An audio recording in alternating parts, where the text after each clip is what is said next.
شکرن یا ربی شکرن کہنا چاہیے، زبان سے بھی پڑے گی، اس کے لیے پیسے جمع کرنے پڑیں گے، تب جا کے یہ قورمے کی دیگیں اور زردہ بنے گا۔ اعوذ باللہ من الشیطان الرجیم، بسم اللہ الرحمن الرحیم۔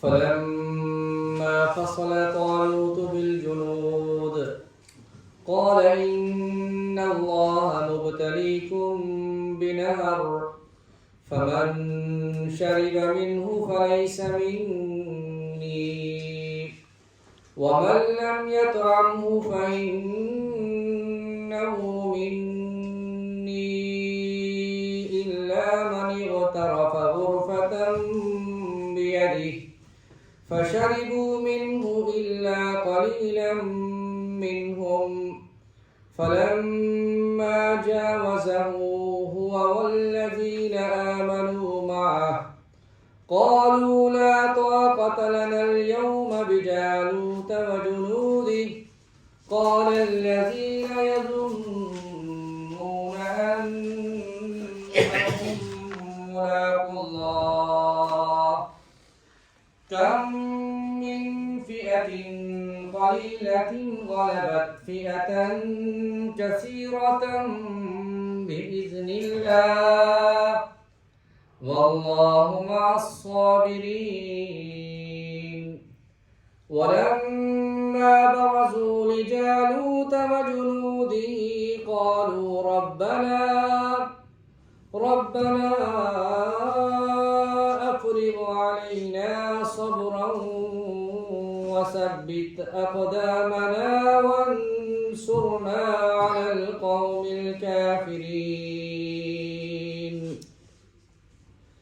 فهزموهم بإذن الله وقتل داود جالوت وآتاه الله الملك والحكمة وعلمه مما يشاء ولولا دفع الله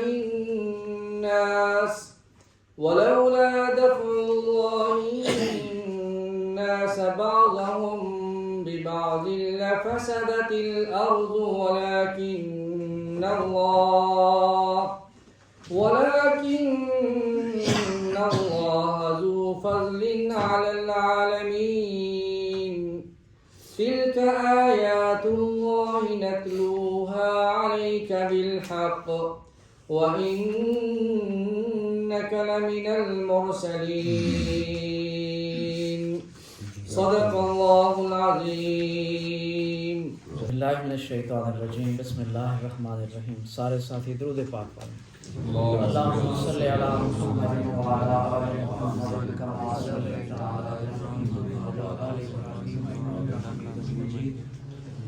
اللہم بارک علی محمد وعلی آل محمد كما باركت على إبراهيم وعلى آل إبراهيم إنك حميد مجيد۔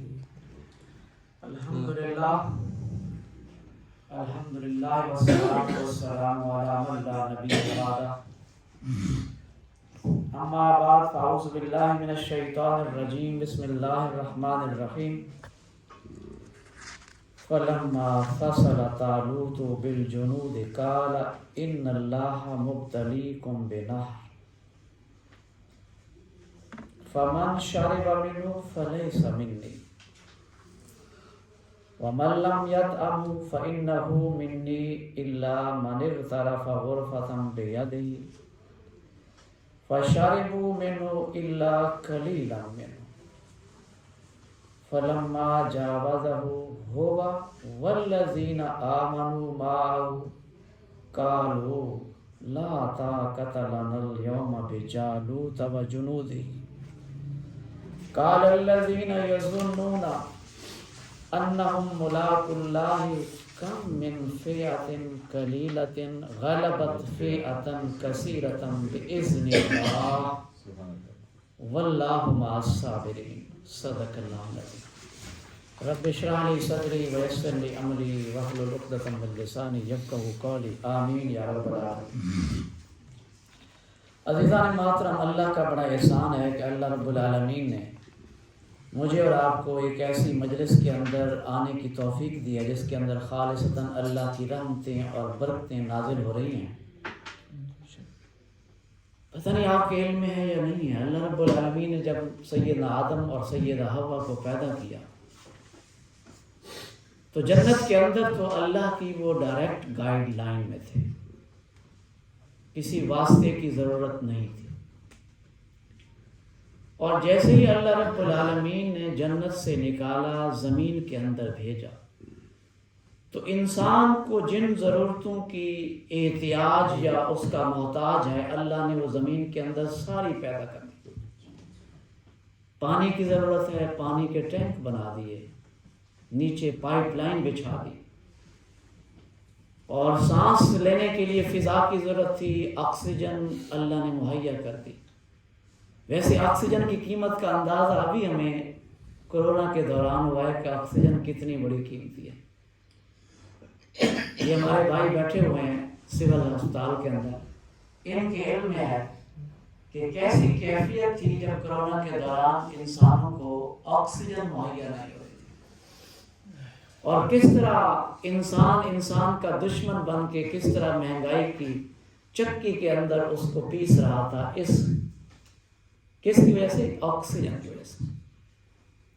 تو اللہ رب العالمین کا بڑا احسان اور فضل اور کرم ہے کہ اس نے انسان کی ضروریات کو اپنے ہاتھ میں رکھا ہے۔ اگر یہ احتیاطیں، یہ جو اللہ انسان کی ضرورتیں ہیں، یہ انسان کے ہاتھ میں ہوتی نا تو بڑا مشکل ہوتا۔ اگر سورج کی روشنی کی جو انسان کو ضرورت پڑتی ہے، ابھی جنوری کے اندر تو لوگ پھر بھول گئے تھے کہ کہتے تھے کہ پتہ نہیں سورج نے جو ہے نا وہ نئے سال کے اندر اپنا منہ دکھانا ہی بھول گیا، اور پھر وہ سردی کی کیفیت کا شکار ہوئے تو اللہ سے دعائیں کرتے کہ اللہ وہ سورج تو دکھا دے۔ تو انسان کو جتنی ضرورتیں ہیں وہ اللہ نے انسان کی ضرورتوں کا پورا خیال کرتے ہوئے یہاں بھیج دی۔ لیکن ایک جو ضرورت ہے، یاد رکھیے گا، آج یہ جملہ سن کے جائیے اور اس پہ پلے باندھ لیجیے اس جملے کو۔ اللہ رب العالمین نے انسان کی ضرورتوں کو بن مانگے جو اس کی ہیں عطا کر دی ہیں۔ مانگنے سے بھی عطا کرتا ہے اور بن مانگے بھی عطا کرتا ہے۔ لیکن ایک ایسی ضرورت جو انسان کو اللہ نے جس کے لیے یہاں نصب العین کے طور پہ بھیجا ہے، جو میرا اور آپ کا یہاں دنیا کے اندر بھیجے جانے کا مقصد اور نصب العین ہے، وہ ہدایت ہے، اور یہ وہ سرچشمہ ہے جو بن مانگے اللہ نے کبھی انبیاء کی دعاؤں کے نتیجے کے اندر بھی کسی کو عطا نہیں کیا۔ اگر ایسا ہوتا تو انبیاء کی فیملی جو ہے نا وہ بن مانگے اللہ انہیں عطا کر دیتا، وہ بھی اسی فضیلت کے ساتھ، اسی ہدایت کے ساتھ سرفراز ہو جاتے۔ لیکن میں نے اور آپ نے اس کو بڑے اچھے انداز میں جانتے ہیں کہ اللہ رب العالمین جو ہدایت ہے نا، یہ اس وقت دیتا ہے جب انسان کے اندر خود تڑپ اور طلب پیدا ہوتی ہے۔ بن مانگے کبھی اللہ رب العالمین نے کسی انسان کو اور کسی دوسرے انسان کی دعاؤں کے نتیجے کے اندر بھی ہدایت نصیب نہیں کی۔ ہدایت کا سر چشمہ انسان کے دل سے اور اس کی روح سے اور اس کی طلب سے اللہ اس کو عطا کرتے ہیں۔ میں نے اور آپ نے سنا ہے قرآن کی آیت کو، فَإِمَّا يَأْتِيَنَّكُم مِّنِّي هُدًى فَمَن تَبِعَ هُدَايَ فَلَا خَوْفٌ عَلَيْهِمْ وَلَا هُمْ يَحْزَنُونَ۔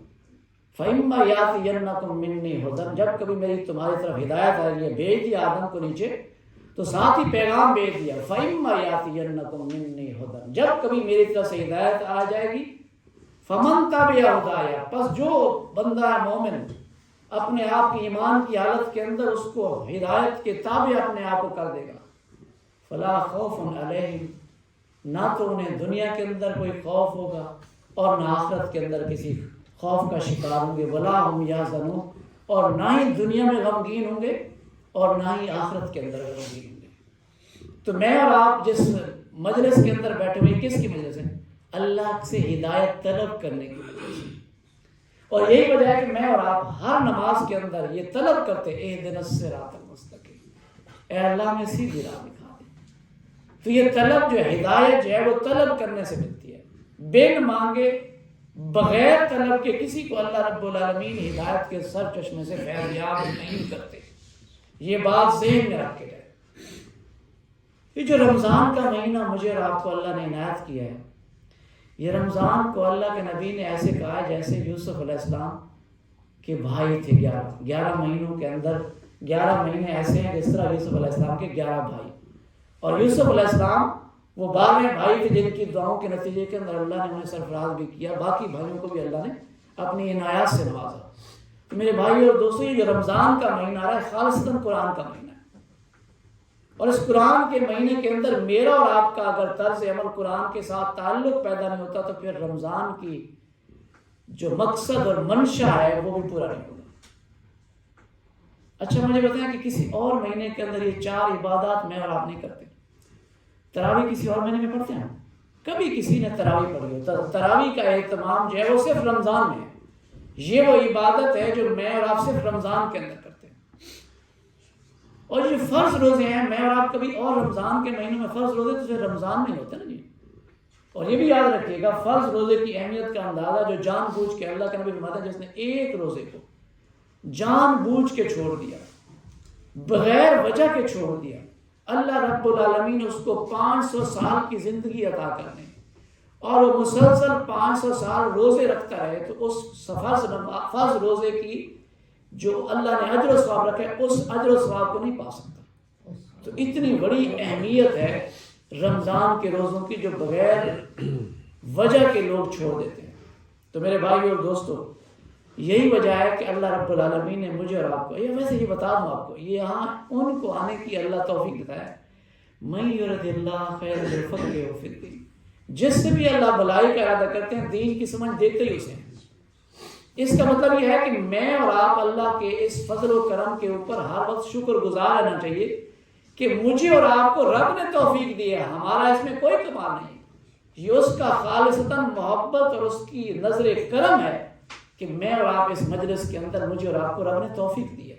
اس پہ رب کا شکر ادا کرنا چاہیے، شکرن یا ربی، شکرن کہنا چاہیے زبان سے بھی اور صمیم قلب سے، دل کی گہرائیوں سے رب العالمین کا اس احسان کے اوپر اعتراف کرنا چاہیے کہ اللہ تیرا ہی فضل و کرم ہے کہ میں یہاں موجود ہوں۔ میرے بھائی اور دوستو، آج کی جو آیات ہیں یہ الحمدللہ اللہ کا بڑا احسان ہے کہ میں اور آپ اپنا دوسرا پارہ ختم کر چکے الحمدللہ آج کے اندر، اس پہ رب کا شکر ادا کرنا چاہیے مجھے آپ کو۔ تو آج کی آیات کے اندر اللہ ارشاد فرماتے ہیں، اچھا یہ بنی اسرائیل کے لوگ ایسے تھے، یہ وہ مسلمان تھے جو روایتی مسلمان تھے، یہ وہ مسلمان تھے جو نسلی مسلمان تھے، یہ وہ مسلمان تھے جس طرح میں اور آج مسلمان ہیں۔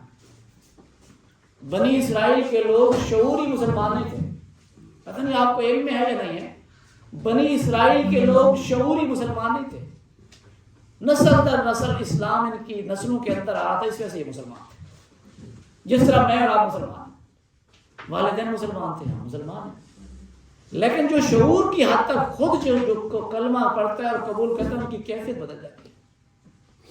ابھی پچھلے دنوں آپ نے دیکھا ہوگا، ابھی وسیم اقبال صاحب نے بھی پوسٹ لگائی ہوئی تھی جس میں الحمدللہ 16 لوگ پچھلے دنوں کوئی 2 ہفتے پہلے الحمدللہ دائرہ اسلام کے اندر داخل ہوئے ہندو۔ سید ذیشان اختر صاحب نے کاوشیں ہمارے ساتھیوں کی تھی اور ہم کچھ لوگوں کی تھی، جس کی وجہ سے الحمدللہ 16 لوگ پورے کے پورے 2 فیملیز کے مسلمان ہوئے۔ اب ان کی کیفیت میں بتاؤں آپ کو، اب ان کی کیفیت یہ ہے کہ انہوں نے اس کلمے کے نتیجے کے اندر ان کو جو مشکلات پیدا ہوئی نا، اب جن فیملی سے ان کے رشتے تھے وہ آ گئے کہ مسلمان ہونا تھا تو خود ہوتے، ہماری بیٹی کو کیوں مسلمان کر دیا، ہم نے کب کہا ہے، ہم تو اجازت نہیں دیں گے، ہم نے تو آپ کی جب شادی کی تھی اس وقت اس دھرم میں تھے جس دھرم کے ہم قائل تھے، اب دھرم بدلنا تھا تو ہماری بیٹی کو دھرم تو نہ بدلتے۔ اب ان کے ساتھ لڑائی کا ایک پورا انہوں نے پلان کر کے آئے تھے۔ یہ تو اللہ رب العالمین کا احسان اور فضل و کرم ہے کہ اس کے نتیجے کے اندر ہم وہاں پہنچے، اللہ کا احسان ہے کہ ان کے ساتھ کوئی ایسا تصادم نہیں ہوا۔ لیکن ان کی کیفیت کیا ہے میں بتانا جو لگا اصل میں، وہ جنہوں نے شعوری طور پہ ایمان کو قبول کیا ان کی کیفیت بدل گئی۔ اب وہ راتوں کو اٹھ کے اللہ کے حضور روتے ہیں کہ اللہ تیرا بڑا احسان ہے کہ تم نے ہمیں اس نعمت سے نوازا ہے جس نعمت سے ہم محروم چلے آ رہے تھے۔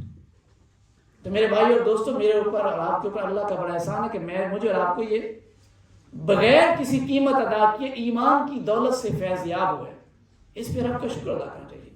اور یہی وہ کیفیت تھی جس کا شکار جو تھے وہ بنی اسرائیل کے لوگ تھے۔ کہ ان کو ایمان کیسے ملا تھا؟ نسب ایمان ان کو روایتی مسلمان تھے، شعوری مسلمان نہیں تھے۔ قرآن پڑھنے کے بعد، ہدایت پر عمل کرنے کے بعد میں اور آپ کون سے شعور کے ساتھ مسلمان ہوتے ہیں، اور اللہ کا شکر ادا کریں کہ اب ہم قرآن پڑھنے کے بعد اس کی ہدایت کے مطابق عمل کرتے ہیں تو کون سے مسلمان کریں گے؟ شعوری مسلمان کریں گے۔ شعور کی حیثیت سے میں نے اور آپ نے اسلام کو اگر سمجھا اور پھر اس پہ عمل کیا تو اللہ فرما رہے ہیں فلما فصل طالوت، پس جب روانہ ہوئے طالوت علیہ السلام بالجنود لشکر کے ساتھ۔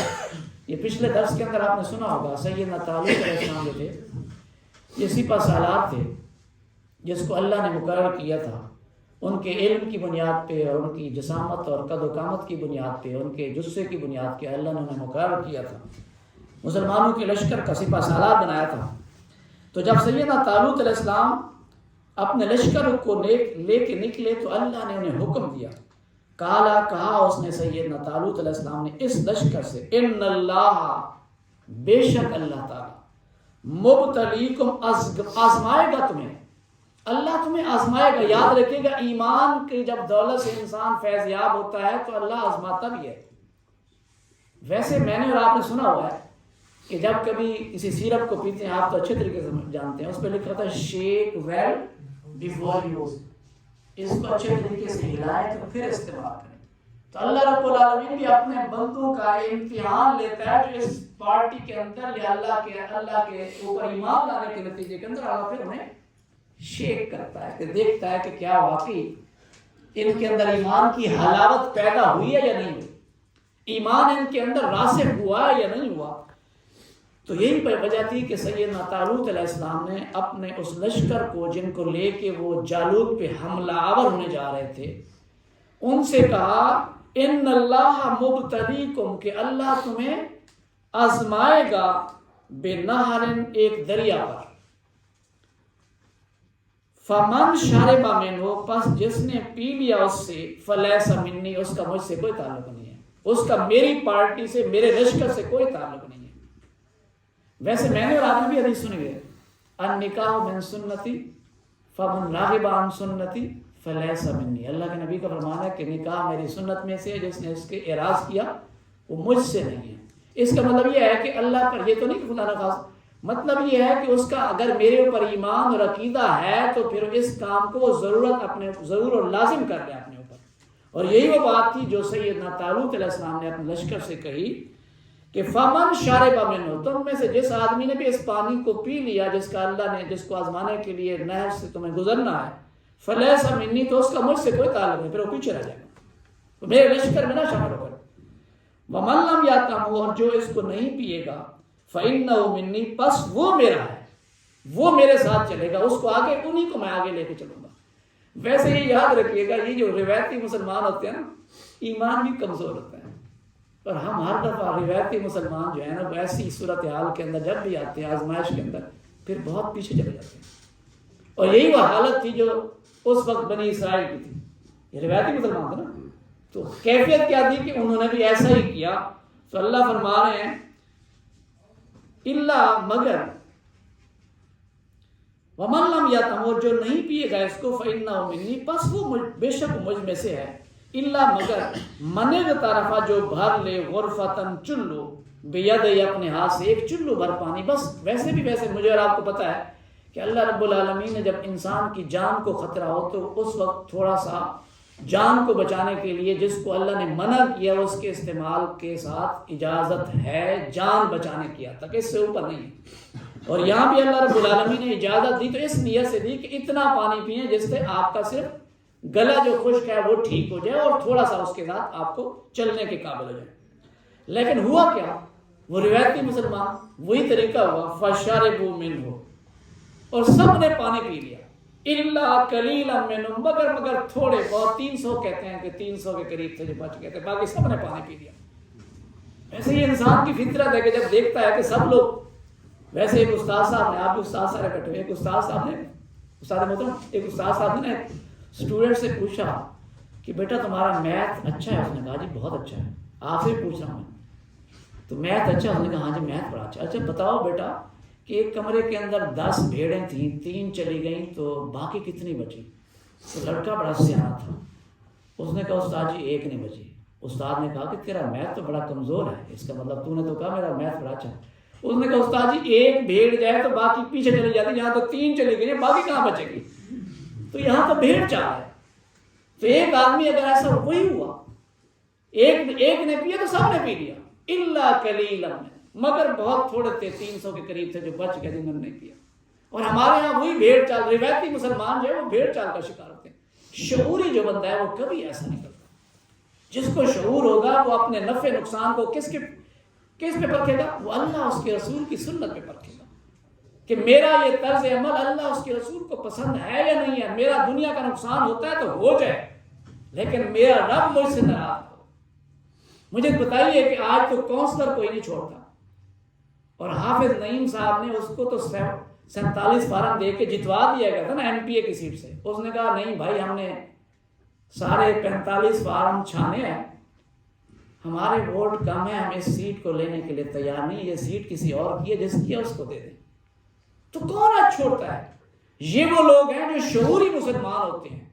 پھر ان کو نہیں دیکھتے کہ نفع کیا ہو رہا ہے, نقصان کیا ہو رہا ہے, وہ یہ دیکھتے ہیں کہ میرے رب راضی ہوگا یا ناراض ہوگا. پھر انسانوں سے یا دنیا سے ان کو کوئی حال نہیں. اس کو غرض کیسے تھی؟ میرا رب مجھ سے راضی رہے, میرا رب مجھ سے ناراض نہ ہو, میرے نبی کی سنت مجھ سے نہ چھوٹ جائے, وہ طرز عمل نہ چھوٹ جائے. تو یہی ہوا کہ ان میں سے لوگوں نے جو ہے نا ساروں نے پانی پی لیا, الا قلیلا منہم, مگر ان میں سے تھوڑے. فلما جاوزہ, بس جب پار کر لیا اس کو, یعنی اس دریا کو پار کر لیا, ہوا اس نے بھی, یعنی کس نے؟ حضرت طالوت علیہ السلام نے, والذین آمنوا معه, اور وہ لوگ جو آپ کے ساتھ ایمان لائے تھے وہ بھی. تو پھر کیا ہوا؟ جب لشکر کو دیکھا, جالوت کے لشکر کو, کہ اتنا بڑا لشکر ہے. ویسے یہ فطرت بھی ہے, جب انسان دیکھتا ہے نا کہ بڑے لشکر کو تو کہتا ہے وہ اچھا تھا ان کے ساتھ رہ جاتی ہے, اچھا تھا ان کے ساتھ رہ جاتی ہے. لیکن ایمان کی کیفیت جو ہے نا وہ انسان کی گھٹتی اور بڑھتی رہتی ہے. یہی وجہ تھی کہ جب انہوں نے دیکھا, قالوا لا طاقت لنا, کہنے لگے کہ طاقت نہیں ہمارے پاس, الیوم, آج کے دن, بے جالوت کے ساتھ, و جنود ہی, اس کے لشکر کے ساتھ, ہم اس کے لشکر اور اس کے ساتھ نہیں لڑ سکتے, اتنا بڑا لشکر ہے, ہم کیسے لڑیں گے؟ تو یہ انسان کی جب کیفیت ہو. لیکن جو سچے مومن ہیں, آگے اللہ جملہ فرما رہا ہے, قال الذین, کہا ان لوگوں نے, یظنون, جو یقین رکھتے تھے, انہم ملاقو اللہ, کہ وہ کس سے ملنے والے؟ اللہ رب العالمین سے ملنے والے. پھر وہ طارق بن زیاد کی سنت پہ عمل کرتے ہوئے کشتیاں جلا کے پھر اللہ کے راستے پہ کھڑے رہے. پھر وہ نہیں دیکھتے کہ زندگی کیا ہوگی. آپ نے سنا ہوگا طارق بن زیاد کا کیا سنا ہوگا, چھوٹے بچے نہیں سنا ہوگا, تو بڑا معروف ہے طارق بن زیاد کا قصہ, کشتیاں جلا دو, کشتیاں جلا دو. اچھا چلے, میرا تو خیال تھا کہ شاید آپ تو بچپن میں ہمارے پاس میں اسکول میں کہیں شامل تھا, تو اب شاید پتہ نہیں سلیبس میں اندر نہیں ہوگا. تو بہرحال وہ کشتیاں جلانے کا جو تصور تھا وہ طارق بن زیاد کا, وہ ایمان کا حصہ تھا کہ جب ایمان اللہ پہ ہوتا ہے کہ پھر اللہ ہی فتح دے گا. پھر اگر شکست, تو مسلمان کے مقدر میں شکست ہے ہی نہیں, یاد رکھے گا. وہ شہید ہو جائے تو بابرکت ہو گیا, اور اگر غازی بن جائے تو اس سے بڑی بات کیا ہوتی ہے. تو اللہ کے ہاں جو اللہ کے راستے پہ چل پڑا وہ تو شکست اس کا مقدر ہے ہی نہیں, وہ ہر حال کے اندر فاتح ہی فاتح ہے, ہر حال کے اندر کامیاب ہی کامیاب ہے. ناکامی کا تصور نہیں ہے اسلام میں چلنے والوں کے ساتھ. یہ اللہ کا بڑا احسان ہے. طارق بن زیاد کا بچے بیٹھے ہیں, طارق بن زیاد جو ہے نا, جو مسلمانوں کا لشکر لے کے حملہ آور ہوا تو آگے دریا کراس کیا, تو اس نے جان بوجھ کے وہ کشتیاں جلا دی تاکہ آگے لشکر, بڑا لشکر تھا جن سے ان کا مقابلہ تھا. تو اس نے کہا بجائے اس کے کہ ہمارے ساتھیوں کے اندر کوئی اس طرح کی کمزوری پیدا ہو, تو انہوں نے وہ کشتیاں ہی جلا دی, واپسی کا راستہ ہی ختم کر دیا. پھر وہ اتنی ہمت کے ساتھ لڑے کہ انہوں نے بڑی سے بڑی فوج کو شکست دے دی. تو جب کبھی مسلمان اللہ پہ توکل کرتے ہوئے بڑی سے بڑی قوت کے سامنے صرف اللہ پہ توکل اور بھروسے پہ لڑ پڑتے ہیں, تو پھر اللہ رب العالمین نے ہمیشہ فتح اور نصرت سے نوازا ہے. اور یہی وہ بات تھی جو سیدنا طالوت علیہ السلام کے ان لوگوں نے, الذین یظنون, جن کو پورا یقین تھا, انہم ملاقو اللہ, وہ کس سے ملنے والے ہیں؟ اللہ رب العالمین سے ملنے والے ہیں. اگر شہید ہو گئے تب بھی اللہ سے ملاقات ہوگی, فاتح ہو گئے تو پھر تو اللہ دنیا کے اندر بھی نوازے گا. تو اللہ, انہوں نے کیا کہا, کم من فئۃ قلیلۃ, کتنی بار ایسا ہوا ہے کہ تھوڑی جماعت جو ہے غلبت, فتح حاصل ہوئی, فئۃ کثیرۃ, بڑی جماعت کے بعد اللہ نے بڑی جماعت کے اوپر تھوڑے لوگوں کو فتح دی ہمیشہ, باذن اللہ, کس کے حکم سے؟ اللہ کے حکم سے اللہ دیتا ہے. واللہ مع الصابرین، بے شک اللہ صبر کرنے والوں کے ساتھ ہے، ثابت قدم رہنے والوں کے ساتھ ہے. میرے بھائی اور دوستو، اس راستے کے اندر جس کو میں نے اور آپ نے شعوری طور پہ اگر اپنا لیا ہے، یہ دین کا راستہ، ایمان کا راستہ، اللہ کا راستہ، اللہ کے ساتھ ملاقات کا راستہ، اللہ سے کامیابی اور اس امید کا جنت کا راستہ، اس کے اندر آزمائشیں آئیں گی. لیکن آزمائشوں کے اوپر کیا کرنا جی؟ آہو بکا کرنی ہے، صبر اور استقامت سے کرنا، اور صبر اور استقامت کے ساتھ اپنے اس دامن کو کبھی نہیں چھوڑنا، اس کے اوپر قائم دائم رہنا. اس کے اندر کچھ ہو جائے، کسی کی ملامت کرنے والے کی ملامت سے نہیں گھبرانا، کسی ظلم سے نہیں گھبرانا، کسی تکلیف سے نہیں گھبرانا، کسی بڑے سے بڑے فتنے سے اپنے آپ کو بچا کے اس راستے پہ چلتے رہنے کا نام صبر استقامت ہے. لیکن ہے یہ بڑا مشکل راستہ، یہ کوئی اتنا آسان راستہ نہیں ہے. یہ اللہ رب العالمین نے جنت کے راستے کو جو ہے نا مختلف مشکلات کے اندر گھیر کے آگے چلنے کا مجھے اور آپ کو راستہ بتایا ہے. لیکن ہم شارٹ کٹ ڈھونڈتے ہیں. جس کو اور کچھ کاروبار میں مجھے یاد ہے کہ جو بچے جو ہے نا وہ سکول سے بھاگتے تھے، وہ کہتے تھے ہم جہاد پہ جاتے ہیں، اور تو کچھ نہیں تھا، ہمارا مستقبل تو شاید نہ بنے، چلیں اس طریقے سے شہید ہو کے مستقبل بنا لیں گے. یہ شہادت نہیں ہے. شہادت تو یہ ہے کہ آپ اپنے کاروبار کو، اور بالکل جب آپ کا کاروبار اس پیک پہ ہو کہ چھوڑنا کسی سے ممکن نہ ہو، پھر آپ چھوڑ کے اس راستے کے اندر ہے. یہ وہ مطلوب ہے، مقصود اور مومن کا یہ اصل فرض ہے. اچھا جی، آج ہم کہہ رہے ہیں آج کہ جی کیسے مشکل ہے، ممکن نہیں ہے، کیسے رمضان کے اندر فلاں ہو جائے گا، فلاں ہو جائے گا. اصل تو پھر یہی ہے، اگر آپ کے پاس اس کا مطلب یہ ہے کہ ہماری پرائیورٹیز کے اندر جو ہے نا وہ پھر کچھ بھی نہیں ہے. پھر تو پرائیورٹی، لاسٹ پرائیورٹی ہماری یہ ہے کہ جب بالکل فارغ ہوں گے تو پھر دین کے راستے پہ چلیں گے. اصل تو یہ ہے کہ جب آپ کو بالکل فرصت نہ ہو، کسی صورت بھی امکان نہ ہو کہ آپ اس راستے کے لیے گامزن ہو سکیں، پھر وہ راستے پہ چلیں. یہی تو امتحان ہے جس کے لیے مجھے اور آپ کو یہاں آزمانے کے لیے اللہ نے بھیجا ہوا ہے. پتہ نہیں آپ سوچ رہے ہوں گے کہ بڑھانی صاحب خود تو پتہ نہیں فارغ ہیں اور ہمارے لیے ایک نئی مصیبت اور نئی کہانی سنوا کے ہمیں پھنسانے کے چکر میں ہیں. میرے بھائی اور دوستو، اللہ کا یہ احسان ہے کہ اس نے مجھے اور آپ کو اس راستے کے اندر قبول کر لیا. ورنہ کتنے لوگ ہوں گے جو اس راستے کے اندر گھر میں بیٹھے ہوں گے. مجھے پتا ہے آج کل تو بے تکی سی وہ جو چینلز کے اوپر بیٹھے ہیں، گھنٹوں بیٹھے ہیں. پتہ نہیں آج کل تو کوئی، میں تو الحمدللہ اللہ کا شکر ابھی تک تو میچ نہیں تھا، کہتے ہیں جی PSL چل رہا ہے، پتہ نہیں کیا چل رہا ہے، لوگ بیٹھے ہوئے ہیں گھنٹوں بیٹھے. تو میرے بھائی اور دوستو، اللہ کا بڑا احسان ہے کہ اللہ نے مجھے اور آپ کو ایسی مجلس میں آنے کی توفیق دی جس کے اندر میں کچھ سیکھ رہے ہیں. تو اللہ فرما رہے ہیں فلما بارزوا، اور جب وہ مقابلے پر نکلے لے جالوت سے و جنودہ، اور اس کے لشکر کے ساتھ، قالوا، تو دعا مانگی انہوں نے، ربنا، اے ہمارے رب، افرغ، ڈال دے، انڈیل دے، علینا، ہمارے اوپر، صبرا، صبر، اے اللہ ہمارے اوپر ثابت قدمی اتار دے. اور یہ کون اتارتا ہے ثابت قدمی؟ یہ اللہ رب العالمین. یہ جو انسانوں کے راستے، جب اللہ کے راستے پہ چلتے ہیں. اچھا ویسے میں نے اس سے گزرا ہو، یہ جہاد کشمیر کے اندر میں نے تھوڑے عرصے کے لیے 40 دن کی ٹریننگ کی ہے.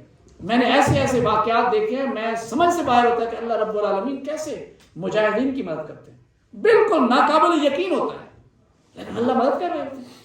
اس راستے پہ نکلنے کی ضرورت ہے. دیکھیں پھر اللہ کے کیسے انعامات، اللہ اپنے انعامات سے اور اپنی عنایتوں سے، اور کیسے استقامت کے ساتھ اللہ. اچھا مجھے یاد ہے کہ میں نا گڑ اور چند تھوڑے سے چنے مٹھی بھر دیتے تھے.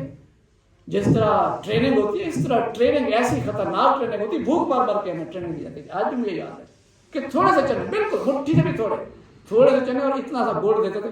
کہتے جی گزارا کرو اسی پہ، تاکہ وہ دیکھنا چاہتے تھے کہ ان حالات کے اندر بھی یہ استقامت کے ساتھ ٹریننگ کے اندر رہیں گے یا نہیں رہیں گے. بھاگنے کے لیے تیار تو نہیں ہے. تو وہاں پہ کہیں اگر دشمن کے ساتھ مقابلہ ہو اور آپ کی رسد اور طلب ختم ہو جائے، کھانے پینے کا اہتمام، پھر کس طرح بھاگیں گے؟ نہیں، ثابت قدمی دکھائیں گے. تو میرے بھائی اور دوستوں، اور یہی ہوا. اور یہ اللہ سے جب مدد مانگتا ہے تو اللہ رب العالمین پتہ نہیں کہاں سے، کون سے ذرائع سے انسانوں کی مدد کرتا ہے. اور یہی وہ بات ہے جو آج کل کے دور کے اندر بھی، اس وقت حماس کے اندر جو لوگ ہمارے ابھی ریسنٹلی دیکھ کے ہیں کچھ ہمارے ساتھی، وہ بتاتے ہیں ان کی کہانیاں تو سب سننے کے لائق ہیں کہ حماس کو اللہ تعالیٰ نے کس طریقے سے اس ثابت قدمی کا مظاہرہ کر اتنی بڑی قوتوں کے ساتھ لڑنے کے لیے اللہ نے ان کے اندر ثابت قدمی پیدا کی ہے. تو ان لوگوں نے کیا کہا؟ کالو دعا کی ربنا اے ہمارے رب افرغ علینا ڈال دے امیل دے ہمارے اوپر صبر کو وثبت اقدامنا اور ثابت قدم رکھ ہمارے ثابت قدم رکھیے ہمیں وانصرنا اور ہمیں فتح یاب کیجیے علی القوم الکافرین کے پہ کافروں کے اوپر. تو اللہ سے دعا کرنے کی بھی ضرورت ہے. ویسے ہم بڑے سیانے ہیں کبھی میں نے اور آپ نے استاد مطلب کبھی میں نے اور آپ نے اپنے بیٹی کی شادی کرنی ہو تو کبھی مولوی صاحب سے کہا کہ یار آج دعا کرنا ہے کہ اللہ تعالیٰ مجھے 5 قورمے کی دیگیں اور 3 زردے کی دیگیں جو ہے نا اس کا اہتمام کر کے دے. ہمیں پتہ ہے کہ مولوی کی دعا سے نہ قورمے کی دیگیں آنے والی ہیں اور نہ زردہ آنے والا ہے. اس کے لیے کمیٹی ڈالنی پڑے گی, اس کے لیے پیسے جمع کرنے پڑیں گے, تب جا کے یہ قورمے کی دیگیں اور زردہ بنے گا. اور کبھی میں نے اور آپ نے یہ تصور کیا ہے کہ جب کبھی ہمارے گٹر لائن اور پانی کی لائن مل جائیں تو ہم مولوی صاحب سے کہیں مولوی صاحب دعا کریں آج ہمارے نا گھر کی جو گلی کی لائن ہے نا پانی والی اور گٹر والی وہ مکس ہو گئی ہیں, دعا کریں کہ اللہ وہ ٹھیک کر دے. اگر ہم کہیں گے تو کہیں گے پاگل ہو گیا, کیسے ممکن ہے؟ یہ بڑے سیانے ہیں ہم, اس پہ بڑا ہمیں عقل ہے کہ نہیں ایسے ممکن نہیں ہے بھائی, اس کو کھودنا پڑے گا, بلوانا پڑے گا پلمبر کو, وہ ٹھیک کرے گا تب ٹھیک ہوگا. لیکن جب کبھی میں اور آپ واسطہ پڑتا ہے کہ دعا کیجئے کہ اللہ امریکہ کی توپوں کے اندر کیڑے ڈال دے, تو بھائی امریکہ کے خلاف لڑو یا کیڑے ڈالنا ہے سرکار, یہ دعائیں کرتے ہیں. اچھا جی دعا کیجیے مولوی صاحب آج دعا کیجیے اللہ تعالیٰ فلسطین کو مجاہدین کو فتح و نصرت دے دے. وہ میں نے اور آپ نے کیا کیا, صرف دعائیں کرنی ہیں. تو میرے بھائی اور دوستو اللہ رب العالمین سے دعائیں اس وقت کریں جب آگے چل کے کچھ کر کے جائیں, یعنی جو اللہ نے حکم دیا پہلے وہ کریں پھر دعائیں مانگے. اللہ کے نبی صلی اللہ علیہ وسلم نے جنگ کے بدر کے اندر پہلے 313 لے کے گئے تو پھر کہا ہے اللہ جو کچھ تھا میں لے آیا, اب تیری فتح و نصرت کے بغیر میں کچھ بھی نہیں کر سکتا. آج تیرا دین یا تو مٹ جائے گا یا اس کو فتح و نصرت کا حاصل ہو جائے گی. تو اللہ نے پھر دعائیں قبول کی. تو میں نے اور آپ نے کچھ عملی قدم اٹھانا ہے. آپ دین اسلام کے لیے بڑے کوشش کرتے ہیں. ویسے ہم بڑے دل مطمئن بھی ہوتا ہے کہ آج ہم نے مولوی صاحب سے دعا منگوائی جمعہ کے اندر کہ اللہ پاکستان کے اوپر اسلام کا قانون نافذ اور جاری و ساری کر دے, اور سارے زور سے کہتے ہیں آمین. ایسے لگتا ہے کہ جیسے ہم فتح ہو جائے گا, ابھی قرآن کا قانون نافذ ہو جائے گا. وہ میرے بھائی اور دوستوں ووٹ کن کو دیا تھا, ہاں ووٹ ان کو دیا تھا جو ہمارے کام کراتے ہیں. تو میرے بھائی اور دوستوں یاد رکھیے گا جب جس مقصد کے لیے, جس نصب العین کے لیے تگ و دو نہ کیجیے, وہ دعاؤں پہ خالی کھلی دعاؤں سے کچھ نہیں ہونے والا. اس کے لیے پہلے جد و جہد اور تگ و دو بھی اسی طرح کرنی پڑے گی جس نصب العین کے ساتھ میں اور آپ وابستہ ہیں. کبھی میں نے اور آپ نے, آپ تو نوجوان بیٹھے ہیں, ایف ایس سی میں جب آپ میرٹ بنانے کے لیے نکلے تھے تو ابا جی دعائیں کیجیے گا آپ سوئے رہیں. کیا پھر آپ ایف ایس سی کا میرٹ بن جائے گا سوئے رہیں گے؟ آپ بڑے سیانے ہیں, ٹیوشنیں پڑھتے ہیں جی, ایک جگہ جاتے ہیں, اچھے ٹیوشن ڈھونڈتے ہیں کہ جہاں سمجھ آ جائے, پھر انٹری ٹیسٹ کی بڑی اچھی اکیڈمیاں ڈھونڈتے ہیں. اس کا ہمیں عقل ہے. لیکن جب دین اسلام کی باری آتی ہے تو پھر ہم ایسے بس دعاؤں پہ گزارا کرنے والے ہو جاتے ہیں. تو یاد رکھیے گا دعائیں مانگنے کی ضرورت بھی ہے لیکن تدابیر اختیار کرنے کے بعد. فہذبوہم پس شکست دے دی ان کو باذن اللہ, کس کے حکم سے؟ اللہ کا. شکست اور فتح یاد رکھیے گا اللہ کے ہاتھ میں, اور اللہ دیتا ہے جس کو چاہتا ہے وہ فتح دیتا ہے, جس کو چاہتا ہے شکست دیتا ہے. وقتل داؤد, اور داؤد علیہ السلام نے قتل کر دیا جالوت کو. اچھا یہ داؤد علیہ السلام پتہ ہے کون تھے؟ دیکھیے اللہ کے نبی تھے, سیدنا ابراہیم کی آل میں سے تھے, بنی اسرائیل میں سے تھے, لیکن طالوت کے لشکر کے اندر ایک عام سپاہی کی حیثیت سے تھے. اچھا ویسے انسانوں کے نا یہ جو کریکٹرز ہیں نکھر کے کب آتے ہیں؟ جب اس کو اس کے اندر گزارا جائے تب پتہ چلتا ہے کہ یہ کریکٹر جو ہے نا یہ کیسا کام کردار کرے گا. تو سیدنا داؤد علیہ السلام جو تھے اس وقت عام سپاہی کی حیثیت سے سیدنا طالوت علیہ السلام کی کمانڈنگ کے اندر تھے, اور سیدنا طالوت علیہ السلام نے یہ اعلان کیا تھا کہ جو جالوت کو قتل کرے گا اس کو میں اپنی بیٹی کا رشتہ دوں گا اور سلطنت کے اندر اپنا وزیر اور مشیر بنا لوں گا. تو سیدنا داؤد علیہ السلام نے اپنی یعنی اس یوں سمجھ لیں کہ سپہ سالاری کے نتیجے کے اندر وزڈم کے ساتھ انہوں نے جالوت کو نیست و نابود کر دیا, قتل کر ڈالیا, اور پھر سیدنا طالوت نے اسے اپنی بیٹی بھی دی اور سلطنت کے اندر حصہ بھی دیا. اور اللہ تعالیٰ نے داؤد علیہ السلام کو بڑے انعامات سے, آگے قرآن کے اندر بھی آ رہا ہے, بہت بڑے عنایات سے نوازا, بہت بڑے انعامات سے نوازا. فآتاہ اللہ الملک, اللہ نے دی اس کو بادشاہی والحکمہ اور نبوت. حکمت سے مراد یہاں نبوت دی. سیدنا داؤد علیہ السلام کو اللہ نے بادشاہی بھی دی اور حکمت یعنی نبوت سے بھی نوازا، وعلمہ اور اس کو سکھایا، مما یشاء جو وہ چاہتا، اس سے جو اس کو وہ چاہتا ہے۔ یہ یاد رکھیے گا اللہ رب العالمین نے سیدنا داؤد علیہ السلام کو ان کو زرہ بنانے کا علم جو ہے عطا کیا تھا، یہ کسی اور کے پاس نہیں تھا، یہاں اپنے دفاع کے لیے لوہے کو اس طرح پگھلا کے ٹھیک کر کے، اور اللہ نے ان کے ہاتھ کے اندر یہ رکھتی تھی کہ ہاتھوں کے اندر لوہے کو لیتے، لوہا نرم ہو جاتا تھا، جو چیز چاہتے وہ بنا لیتے اس سے۔ تو یہ معجزہ جو تھا یہ سیدنا داؤد علیہ السلام کو اللہ رب العالمین نے دیا تھا، اور یہ بہت خوبصورت خوش الہام تھے۔ یہ اللہ کے کلام کو پڑھتے تھے تو پرندے ساکت ہو کے سنا کرتے تھے، ایسی خوبصورت آواز تھی داؤد علیہ السلام کی، جس طرح ہم حافظ یوسف صاحب کی آواز کو سنتے ہیں تو بڑے خوش ہوتے ہیں، تو پھر سبحان اللہ بھی کہتے ہیں۔ تو سیدنا داؤد علیہ السلام کی بہت ہی خوبصورت آواز تھی، تو اللہ نے خوش الہانی بھی دی تھی، ایسے ایسے علوم سے اللہ نے نوازا تھا۔ تو یہ بیسیکلی پھر اللہ نے جالوت کے بعد یہ بادشاہ بنے اور بہت سارے علاقوں کو فتح کیا، اللہ نے نبوت سے بھی نوازا، بادشاہی سے بھی نوازا۔ اچھا، دو ان کا بیٹا پھر ایک سلیمان تھا، ان کے بعد سلیمان علیہ السلام جو ہے وہ نبی بھی رہے اور بادشاہ بھی رہے مسلمانوں کے۔ تو داؤد علیہ السلام کے بعد سیدنا سلیمان علیہ السلام جو ان کے بیٹے تھے، وہ پھر اللہ نے ان کو بھی اللہ نے بادشاہی دی، اور یہ دو نبی ایسے تھے جن کو اللہ نے بادشاہ کا لقب دیا ہے، باقی ساروں کو انبیاء کا لقب دیا۔ یہ وہ دو بادشاہ، یہ دو وہ نبی ہیں جن کو اللہ نے بادشاہ بھی بنایا اور نبیوں میں سے بھی شمار کیا، اللہ نے نبوت بھی دی اور بادشاہی بھی دی۔ اس کے بعد ان کا بھی بہت بڑا حصہ ہے سیدنا سلیمان علیہ السلام کا، آپ نے بہت ساری کہانیاں اور کہاوتیں ان کے بارے میں سنی ہوئی ہیں۔ ولولا اور اگر نہ دفع اللہ نہ ہٹاتا اللہ الناس لوگوں کو بعضهم بعض میں سے بعض کو، ویسے اللہ تعالیٰ نا اس کی ایک اپنی مشیت اور منشا ہے، وہ جب چاہتا ہے کہ اس کی زمین کے اوپر فساد برپا کرنے والی حکومت آ چکی ہے تو اللہ اس کے ذریعے سے ایک اور نئی ایک ایسی قوت پیدا کرے جو مزاحمت پیدا کرتی ہے، پھر ان کو ہٹا کے دوسری پھر اللہ لے آتا ہے۔ تو یہ اللہ کی ایک سنت اور طریقہ ہے۔ ویسے دیکھیے مسلمانوں نے اپنے یہی انگریز جب آئے تھے تو کیا ہوا تھا، مسلمانوں نے اپنے ملک کے اندر تباہی و بربادی اور رنگیلا اور اس طرح کے مسلمان بادشاہ بن چکے تھے، تو اللہ رب العالمین نے اپنی زمین کو بچانے کے لیے پھر انگریزوں نے باہر اس ملک کے اندر بہتری کے کافی سارے کام کیے۔ مثال کے طور پر یہ جو ریلوے سسٹم ہے یہ انگریزوں کا بنایا ہوا ہے، مسلمانوں کا بنایا ہوا نہیں ہے۔ اس دور کے اندر انہوں نے بہت اچھے ایسی چیزیں بنائیں جن سے اس معاشرے کے اندر بہتری پیدا ہوئی۔ تو آج کے دور کے اندر بھی جب دیکھتا ہے اللہ تعالیٰ کہ اس کی زمین کے اندر فساد کرنے کے درپے بڑھ رہے ہیں تو اللہ ان کی جگہ پھر نیا لے آتا ہے۔ یہ اللہ کا ایک نظام اور سسٹم ہے۔ لیکن یہ بھی یاد رکھیے گا، یہ آج میری بات پھر سن کے جائے، بڑی اہم بات میں آپ بتانے لگا، یہ اللہ کی سنت ہے، یہ اللہ کا طریقہ ہے۔ اللہ رب العالمین بندوں کو کبھی بھی نیک اور صالح حکمران عطا نہیں کرتا جب تک ان کے اندر نیک اور صالح حکمرانوں کے لیے طلب موجود نہ ہو۔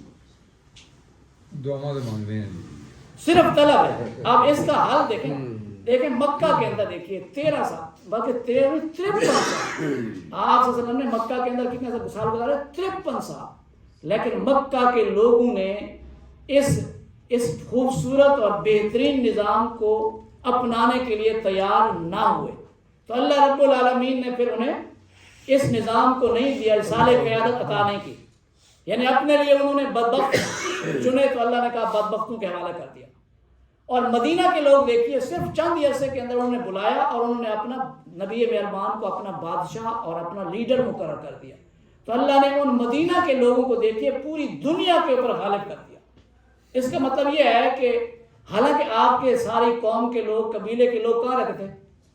مکے کے اندر تھے نا، آپ کے ارد گرد ساری قوم کے لوگ تو مکے کے اندر تھے، لیکن مکے کے لوگوں نے اتنی خوبصورت اور صالح قیادت کو پسند نہیں اللہ ہے۔ اور اگر نہ ہٹاتا اللہ الناس لوگوں کو بعضوں بے بعض، ان کے بعض کو بعض کے ساتھ، تو پھر کیا ہوتا؟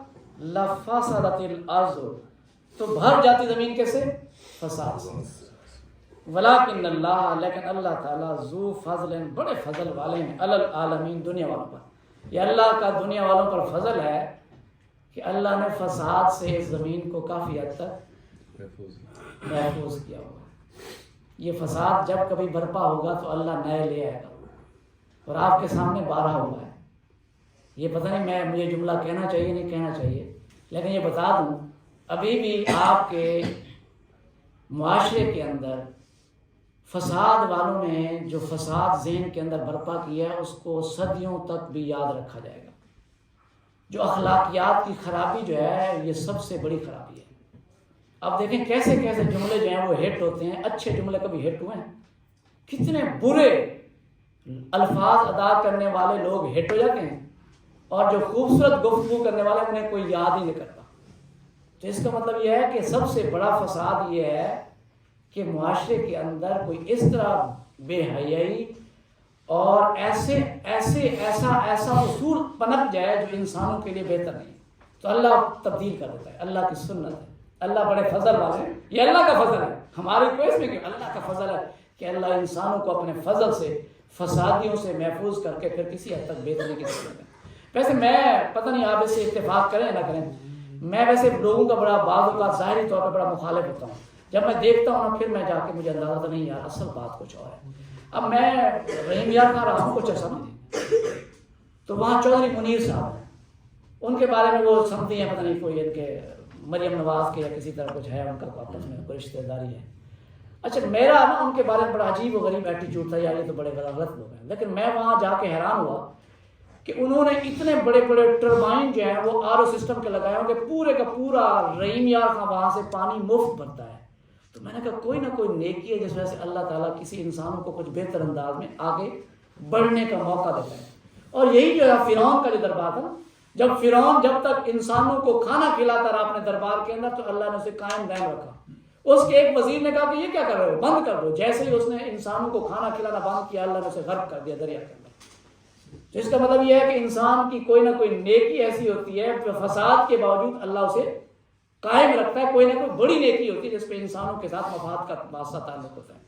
تو اس وجہ سے میں یاد ہوگا پتہ نہیں آپ کا واسطہ پڑا ہے، احمد یار وارن تھا ہمارے علاقے میں، ہمارا ایم این اے بھی رہا ہے احمد یار وارن. مجھے ڈاکٹر وسیم صاحب نے 2 رکے دیے، قادر بخش وارن کے نام ایک احمد یار وارن. اس پہ لکھا کہ میرا بھائی آ رہا ہے. ہم جمعیت میں تھے کہ جا کے چندہ لینے گئے تو قادر بخش کے پاس گیا تو اس نے کہا، حالانکہ میرے دل کے اندر نظریہ تھا کہ قادر بخش بڑا نیک اور شریف آدمی ہے، اچھا انسان ہے. اس نے کہا سارے مولوی نے مجھے میرے کو تاڑے ہوا یار ہر بڑے چندہ کے بعد بھجو دفعہ دوں. اس نے مجھے بھگا دیا. وہی رکا لے کے دوسرا لکا لے کے میں گیا احمد یار. میرے دل کے اندر تھا یار وہ تو بدتمیز آدمی، اس کے پاس میں جا رہا ہوں پتہ نہیں میرے ساتھ کیا کرتا ہے. اس کو میں نے رکا دیا. احمد یار وارن نے، آپ حیران ہوں گے، اس نے کہا جی وہ ایک کوراٹا اور کیا ہوئے، اس کا کوئی ملازم تھا، وہ کوراٹا بھاجا یہ یار بڑے اہم مہمان ہے تو میرے کمرے پہ لا. اس نے ہمیں اپنے کمرے میں بٹھایا. اس نے کہا پہلے آپ کی کوئی بات نہیں سنوں گا، پہلے آپ کھانا کھائیں. بہترین اس نے کھانا کھلایا.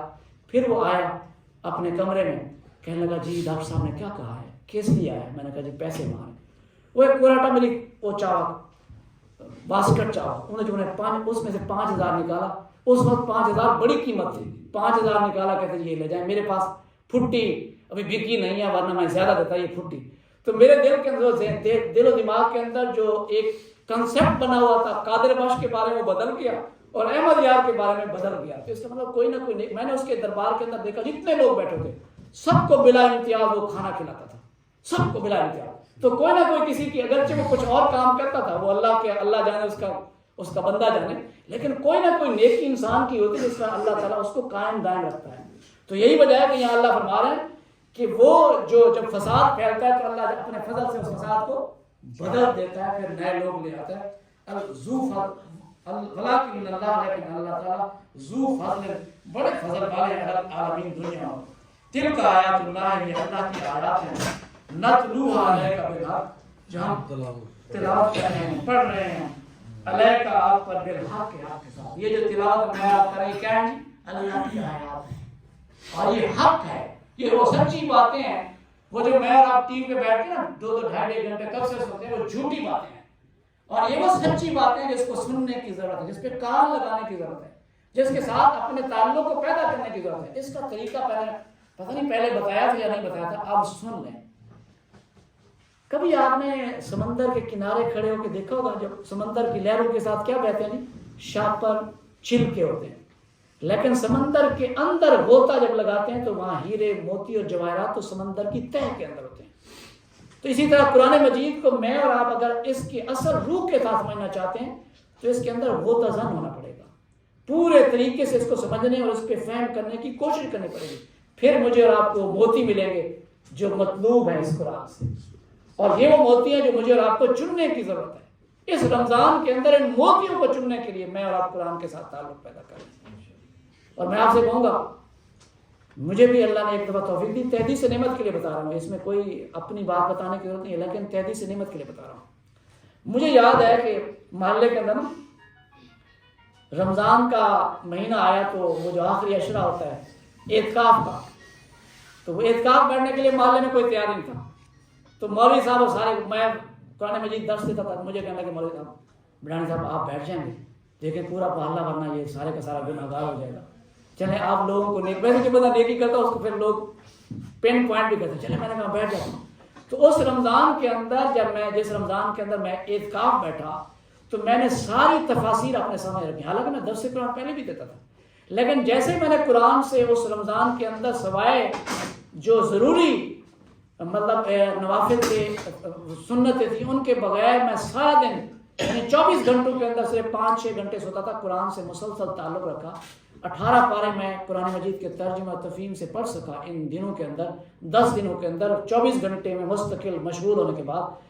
تو اس کے بعد یقین مانے واللہ میں نے دوبارہ کلمہ پڑھا کہ میں اپنے آپ کو مسلمان کہتا تھا، قرآن کی آیات کو میں سمجھتا ہی نہیں تھا۔ تو یقین مانیے ہم قرآن کو صرف پڑھتے ہیں، جب اس کی تفہیم کریں گے تو پھر پتہ چلے گا کہ ہم تو مسلمان کہلانے کے حقدار بھی نہیں ہیں۔ تو اللہ فرما رہے تل کا آیات اللہ، یہ اللہ کی آیات ہیں، نتلوہا ہم پڑھ رہے ہیں، علیک آپ پر بالحق کے حق کے ساتھ، وَإِنَّكَ لَمِنَ الْمُرْسَلِينَ، اور اے پیغمبر صلی اللہ علیہ وسلم آپ ہی ہم نے آپ کو نبی بنا کے بھیجا ہے، آپ ہی وہ ہیں جو بلا شبہ پیغمبروں میں سے ہیں، آپ کو پریشان ہونے کے آپ کا کام کیا ہے کہ لوگوں تک پیغام کو پہنچانا ہے۔ اب لوگوں کا قبول کرنا یا رد کرنا یہ ان کے نفع اور نقصان کا باعث بنے گا۔ میرے بھائی اور دوستو، یہ قرآن حق ہے، اس حق کے ساتھ جڑنے کے لیے قرآن سے تعلق پیدا کرنا پڑے گا، روز کی بنیاد پہ کرنا پڑے گا اور مستقل پیدا کرنا پڑے گا، اور اس کے اندر وہ موتی اور جواہر چننے پڑیں گے جو اس کا حق ہے۔ اللہ سے دعا کرتے ہیں کہ اللہ رب العالمین اس قرآن کے ساتھ وہ تعلق پیدا کرے جس پیغام جو وحی الہی ہے تاکہ اس تک پہنچ سکے، صرف ترجمہ نہ پڑھیں بلکہ منشا وحی الہی تک پہنچنا جو ہے یہ قرآن کا مطلوب اور مقصود ہے۔ اللہ مجھے اور آپ کو وحی الہی تک پہنچنے اور اس کے مطلوب اور مقصود تک پہنچنے کی توفیق نصیب فرمائے۔ آخر دعوانا الحمدللہ رب العالمین۔ ایسے جن کو روزی دی ہماری روزی کے اندر برکت نصیب فرمائے۔ اے اللہ وسیع اور کشادہ رزق عطا فرمائے۔ اے مولا کریم قرآن اس رمضان کے اندر نیکیوں کو سمیٹنے کی توفیق نصیب فرما۔ اے اللہ رمضان کی ساری برکات اور فیوز سے ہمیں فیض یاب فرما۔ ربنا تقبل منا انک انت السمیع العلیم۔ اے مولا کریم جو لوگ سفر کے اندر ہیں اللہ ان کے لیے آسانیاں پیدا فرما۔ اے اللہ بالخصوص ہمارے بھائی سرور صاحب اس کے سفر کے اندر ہیں، اے اللہ ان کے لیے آسانیاں پیدا فرما۔ اے اللہ ان کو مشکلات کو آسانیوں بدل دے۔ اے اللہ جس مقصد کے لیے گئے ان کو اس مقصد کے اندر کامیابی و کامرانی عطا فرما۔ اے اللہ سہولت کے ساتھ سفر عطا فرما۔ اے اللہ اپنی حفاظت کے ساتھ واپسی عطا فرما۔ ربنا تقبل منا انک انت السمیع العلیم وتب علینا انک انت التواب الرحیم، وصلی اللہ تعالی علی خیر خلقہ محمد و آلہ وصحبہ۔